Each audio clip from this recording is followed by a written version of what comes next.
My grandpa was a Marine. I mean, you know, he's my godfather. My aunt was in the Army. She was my godmother.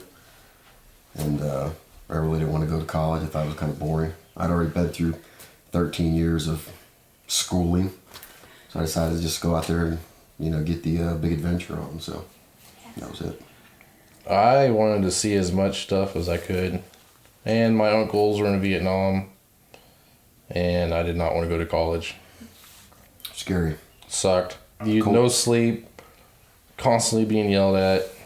You know, being a sniper instructor, that was, you know, at sniper school was that right there was what formed kind of who I was the rest of my career, just because I was surrounded by such outstanding senior NCOs that, you know, really mentored me. And when I took off and went to Hawaii after that, everything just picked up speed, and I, you know, getting it like that, and so, and then the Corps Gall deployment, that was, I mean, It's a once in a lifetime. Yeah, target-rich environment, challenges every single day. You're literally getting shot at every day. Like every day, no joke. How do you get into that mindset? How do you get used to that? By getting shot at every day. Yeah. Yeah.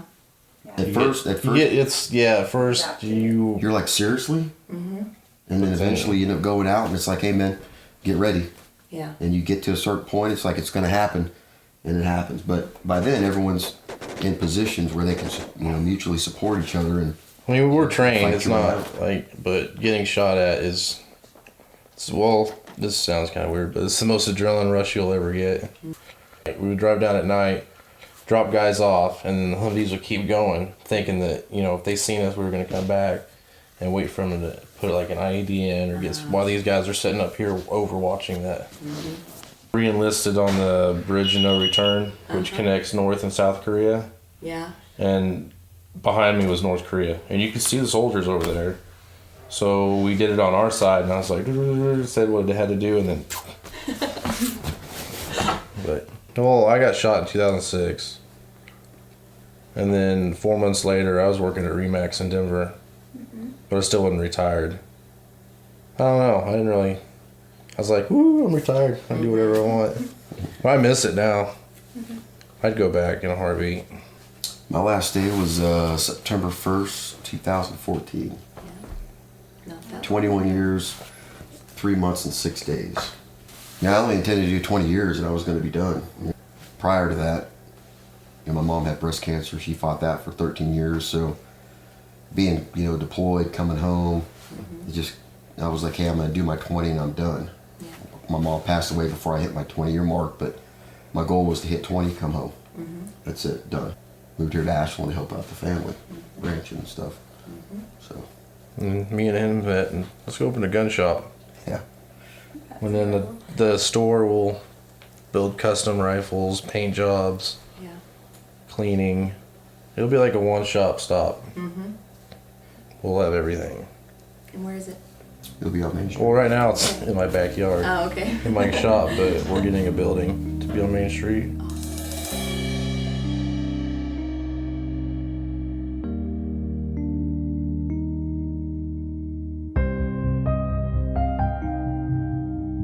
Vietnam during that period of time in 1969 to 73. Basic training, San Antonio, Texas at Lackland Air Force Base. Then I went to Chanute Air Force Base just outside of Rantoul, Illinois for tech school. And then I was stationed at McConnell. I always wanted to be a Marine, but then I saw what went into it and I thought, no, I don't really need to be. How old were you when you went into it? I was 18. You were 18? Yeah. Well, the main one of the ones I have is being selected to go to a temporary duty assignment at Hahn Air Base, Germany. And it was for an exercise called Crested Cap. They gave you 35 days and you were supposed to do an exercise where you got all your aircraft launched in a certain amount of time and recovered in a certain amount of time. We did it in 35 days. The year before it took them 90 days. The year I went, they had about, I think, 8 bases and about 20 of us in my section. It was kind of exciting. And then while I was over there It was in September of 1970. That's when they hijacked all the airliners to the desert. Eventually I don't know. blew up the 3 airliners, and our unit was set to go to remote Turkey to support the taking back of the 3 airliners. The morning that they had an alert, and I slept through the alert, I don't know how I did, and I went in there and I thought, what's going on? Says, well, we're on alert to go to remote Turkey to get these airliners back. Well, about 12 o'clock that day, we had to stand down because they already blew them up. So that was kind of a highlight while I was there, that it'd have been great to get there and take them back without them blowing them up. But, you know, you're in a place like that. I was in Okinawa for 18 months. And after you're there a while, you kind of get to the point, you know, I don't really want to be here. I'd rather be home. And the guy that dispatched truck drivers out on the flight line, when I'd get in that mood, he'd send me out on the flight line to an airvac from Vietnam. Well, that kind of gives you a new perspective. Yeah, I'm complaining, but, you know, really, what have I got to complain about? Because these guys would be telling jokes, and they were in bad shape. And some of them, I don't know how they did it, because they had all limbs gone. One guy had half his skull removed in an explosion, and they had him bandaged up, and he was coherent talking, and I thought, you know, I have no reason to complain. And so I stopped complaining. Like World War II, you were out to win it. And in Vietnam, it never got to that point that we were really out to meet it, because there were certain reasons why they didn't declare war. And I've done some study on it. And Lady Bird Johnson had interest in companies in North Vietnam. So if they had declared war, she would have been charged with giving aid and comfort to the enemy. So that's why they didn't really have a declaration of war. I've had friends say, well, it's bad. And I said, yeah, but that's academic. It doesn't matter looking back, because we already made the decisions. You're allowed to say things in the United States. And I said, yes, you are. But you do not go to North Vietnam, set on an artillery piece, as Jane Fonda did. That is on the verge of treason. And if you talk to any veteran about Jane Fonda, I'm being very polite about her, because they don't have any use for her. I mean, she hasn't said she's sorry. I think she's sorry that people feel that way about her, but I really have no use for her. North Vietnamese lost a lot of people. They got rid of the Viet Cong, so it was really a loss for them. But when you have someone like Walter Cronkite said the war is lost, everybody agreed with him, which it was nowhere near the truth. But perception is truth. And I'm still irritated about it to this day. And see, I didn't serve in combat. I was in support activities. So if I feel that way about her, how about those people that gave up limbs and maybe their best friends died over there? How do you reconcile that with what she did? I mean, you all received the same kind of treatment coming home. Yeah, there was no respect for us, which for me, I could put up with it because I was in support. And yes, I had been called a baby killer. And they're right, because from a distance, I supplied the fuel for it. And yes, in war, innocents get killed. I was with a couple guys that were in the Army, and they pulled these guys right out of the field in Vietnam, and they were still in their combat. And they carried a machete and a rifle with them. And we were walking through San Francisco International, and I saw a bunch of people up here, and I thought, this could get ugly pretty fast. So I said, move the guys further away from them, and I got between those two guys and the crowd. And the guy said, what are you doing that for? And I said, just keep walking. And after we got through that area, he looked at me and he said, they spit all over you. And I said, yes, they did. But I said, I'd rather have them spit on me than spit on you guys.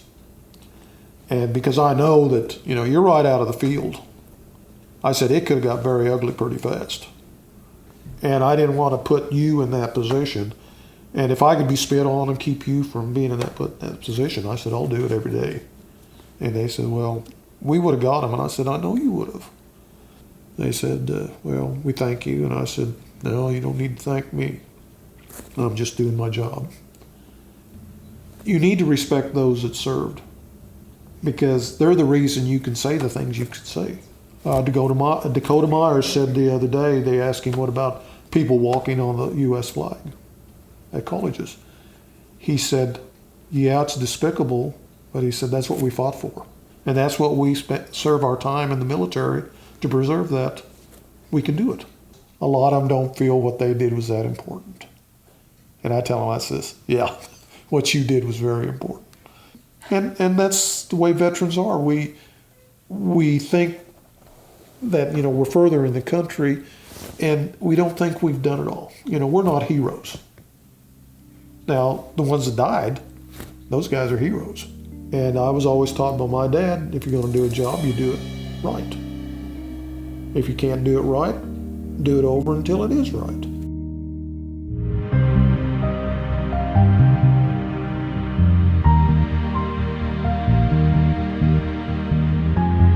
You had to learn to do what they said, whether you liked it or not. And it's pretty long days. Get up at 6 in the morning, and if you get to bed at 11, you're lucky.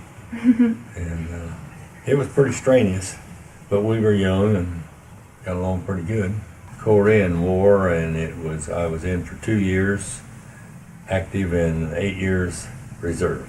We landed in Busan, Korea, and then they took trucks up on the front lines, and we were assigned to a company there, and I was with B Company. Sergeant says, well, tomorrow we're going on a patrol. Well, I didn't know really what was going on, didn't know anything about the country. So we went up on the line in this thing called MLR, mainline resistance, and trenches dug about 6 foot deep, so we had bunkers in there. So we looked out of no man's land to this mountain, and he said, well, that's where we're going tomorrow. And sure enough, at 3 o'clock in the morning, why, away we went. There's I think there's 14 of us. We had 2 machine guns. I was on one side and another on the other, and then they went on these patrols going up this mountain. And the idea of it was that they were the Chinese and the North Koreans. They'd go up and top of the mountain. They could see what we were doing, and we'd do the same thing when we went up there. It's kind of dumb because if we went up there and took it, then we'd go back down and they'd take it. Sure enough, about halfway up, they were dropping mortars down on us, and they were throwing hand grenades out of these caves. So we were firing away, and got pretty heavy, and finally our outfit called in some heavy artillery from behind. So shells are going both ways, and being new, that stuck in my memory real much. Because and we did lose 1 man, and 2 were injured that day. But when we got back, I said, I don't like that so well. No. But anyway, that's what we did. I saw a little story that you'd written down about, somebody that was driving with their lights on and was getting shot at. Yeah, the Puerto Ricans. The Puerto Ricans. I wanted to say the Mexicans. Were wild little guys, and they were attached to us. And where we'd go, they'd go. So we were hauling blackout ammunition, by the way, and here they came around the mountains with their lights on, sailing around there, and well, that drew in a lot of fire. And they finally shut their lights off. We could have killed them. Why they did that, I don't know. I might be one of a few, or not many people, but I would almost think that every high school kid ought to have 6 months service, military. And it's not going to hurt them, and they sure as well learn lots of things. And if they get through with that, they're probably going to know about where they want to go and what they want to do. One thing, you learn discipline real fast, and you learn to do what the higher ups say, and it kind of goes through life that way as you go on, you just remember a lot of that.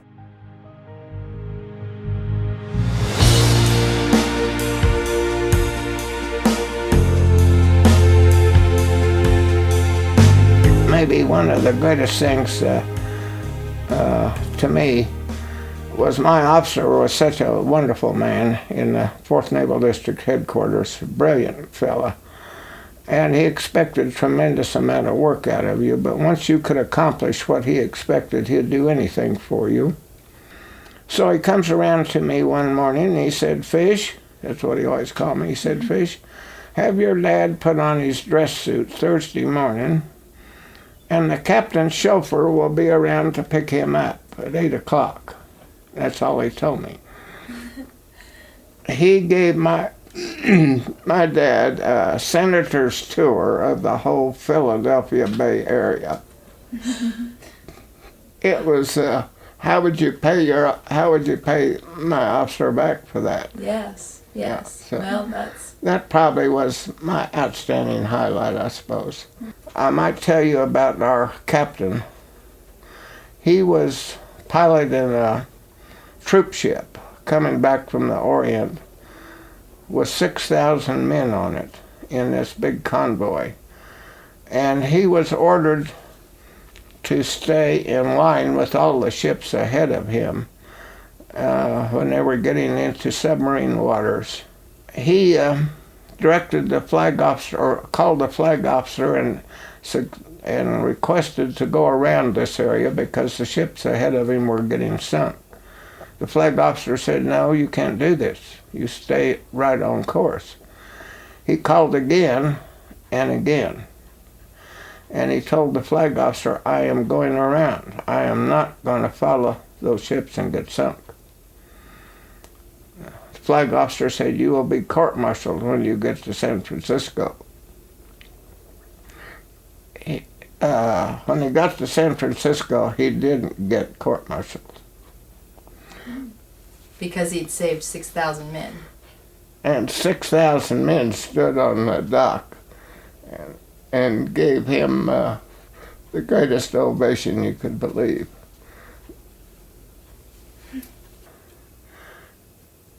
I guess that'll tell you what kind of man he was. Yeah. Well, for certain, like we say on our memorial down here for the whole county, freedom isn't free. Very true. There is a price for our freedoms, sometimes a very heavy price. So we were looking for a place to establish our memorial. And Mike and Marta Price, local people here in town, she is a Filipino girl. Mike had met her in the Philippines and married her and brought her back here. And they agreed to give us that corner right by the bank, which I think is one of the favorite corners in all of Kiowa County, but with one condition, that we would have to honor her mother in some way. Her mother used to wrap food in packages and throw it over the fence to the American prisoners of the Japanese in the Philippines. Of course, when we know some of the stories of those poor prisoners there, they would have starved to death without those women throwing those food packages to them. Mm-hmm.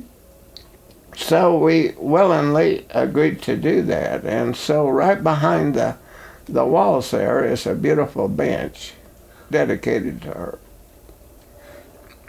And so that means quite a bit to us. Mm-hmm. And well, our 4th Naval District headquarters was 6 blocks from Independence Hall. You guys know what Independence Hall is, don't you? Mm-hmm. I hope so. So on odd moments, in cold days when I didn't think there would be hardly any visitors, I'd go down to Independence Hall and just soak up some of that. That and Carpenter's Hall, where our country really was founded. And in those days, we didn't have to guard it like we do today. And one day, I walked in there, and a little park ranger, she was probably about my age. We were the only two standing in the great hall there.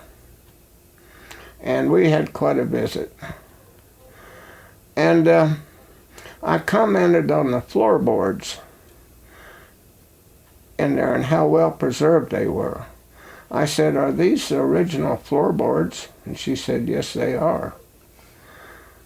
And she said they worked and did many things to preserve those the way they did. She said it was truly a work of art. And pretty soon I said, well, there was little spaces between the boards. Of course, they were so dried out, naturally. I said, "What are those dark streaks and those cracks?" She said, "You don't know what that is?" I said, "No." She said, "That's blood."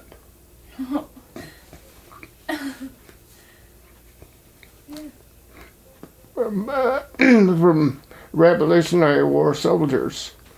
They didn't have hospitals in those days. And she said, for a strange reason, they tried to get those stains to come out, and they wouldn't. So sometimes I think when our congressmen are making a new proposal, they need to stand on those floorboards.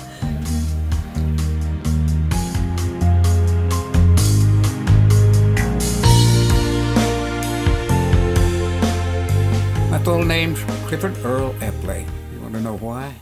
Yes. Well, yes, why? Okay, my father was born a twin, and the Earl and Pearl, his twin was a girl. There was a boy and a girl. Yeah. So, and the girl died at birth, so right after birth. So anyway, they changed my dad's name, so I got the Earl that he had before. My next brother got the other name, so that's how. Before I went into service, I was in the CCC camp. Civilian Conservation Corps was controlled by the Army. I mean, we stood reveille and retreat and all this just like the Army. I was in the biggest armada that ever sailed. Really? In the Second World War at that time. I was... Could you hear the fighting? Oh, well, I was right in the middle of it. Yeah, I was making part of it. So. I was in a headquarters battery. In divisions, the high-ups, you know, so... And we'd have to go and get the firing order for the next day.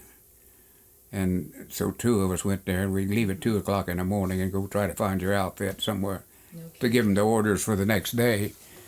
And so if it wasn't really in a battle zone or something like that, and they were going to shoot the next day, they'd pick out a crossroads or something like that. They thought maybe the Germans would be coming on. I can remember one particular night where we crossed the mountain to get to our outfit, and we dropped down in there, and they just had a firefight.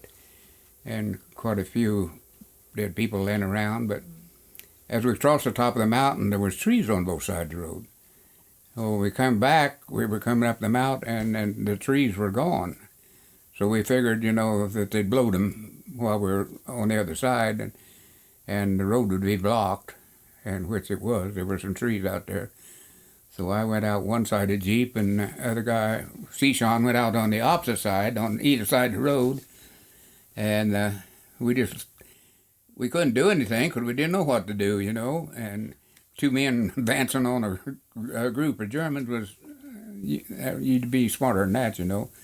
So we just laid in a ditch there, and finally a weapons truck come up, infantry weapons truck, and they had about 15 guys in the back of it. So they got out, and we went to the top of the mountain, but there wasn't a soul there. I mean, you know, I guess they'd fired at the top of the mountain, you know, and blowed the trees up, and we didn't know it, you know. So, but anyway, we all marched up the mountain and got away with it. I didn't kill that many people, you know, but I probably killed a lot of them because I carried the messages down from division to division, where they fired them cannons all day long. So, you know, maybe hundreds or thousands of them. It was my fault that they died, you know, because I carried the message there. But But Second World War, we had something to fight for because we had a man there that could have taken the world over, and he did pretty well the way he did, but Russia froze him out and we tried to blow him apart, so. Well, I could tell you a funny one time. We were in Normandy and of course the French have their wine and all this kind of stuff, So a bunch of guys found some of it one time, and it was what they call Calvados, I guess. But it wasn't any good, and it actually poisoned the guys. Some of the guys, I think, even went blind from drinking it. We had this one boy by the name of Purell, and do you know the difference between a foxhole and a slit trench? A foxhole is a hole goes straight down that you can stand up in or get down on your knees in, A slit trench is a long trench as long as your body, and you cover it with twigs or whatever and throw dirt on top of it or anything. But you always crawl in it with your head in the opening in case you have to get out right quick, You don't want to be in there head first. But anyway, Purell crawled in backwards, and he was drunk, And so when he woke up, he fell above him. Here's this dirt wall in front of him, So he starts yelling and screaming, We run over and pull him out, but he thought the bombers had come over and buried him, And he was scared to death. That's always a funny. I keep remembering that all the time. He was a nut anyway. But day of service in it, I got out at Fort Jefferson Barracks in Missouri.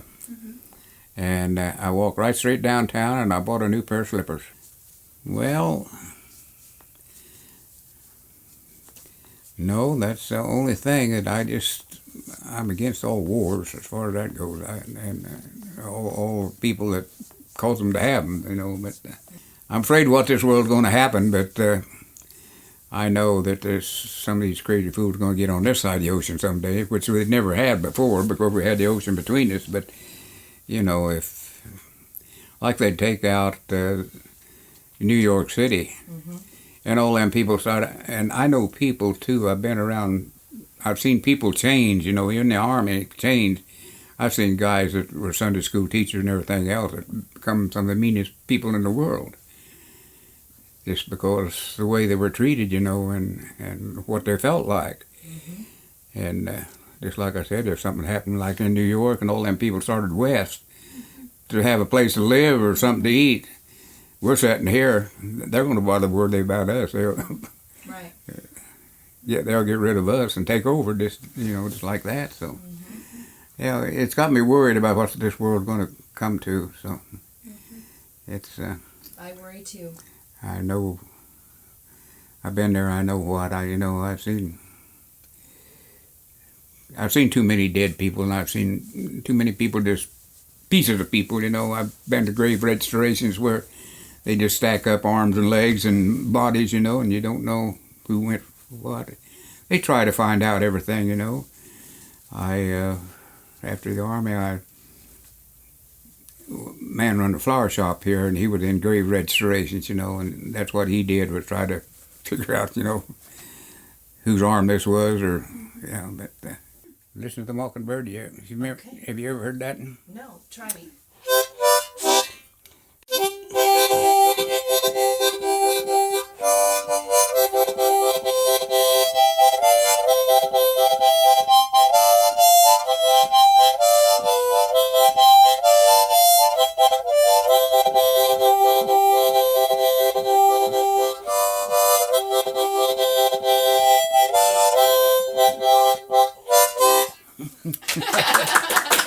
You got it.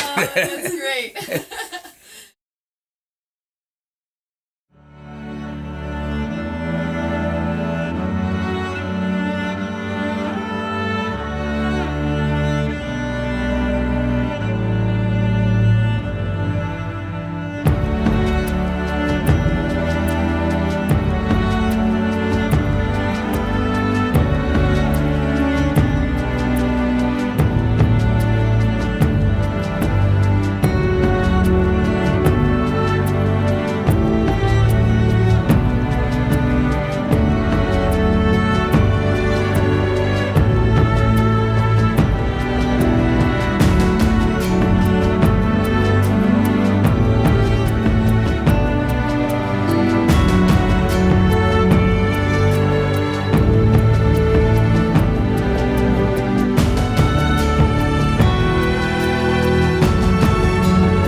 Let us be sure that those who come after us will say of us in our time, that in our time, we did everything that could be done. We finished the race. We kept them free. We kept the faith. Ronald Reagan, State of the Union, 1984.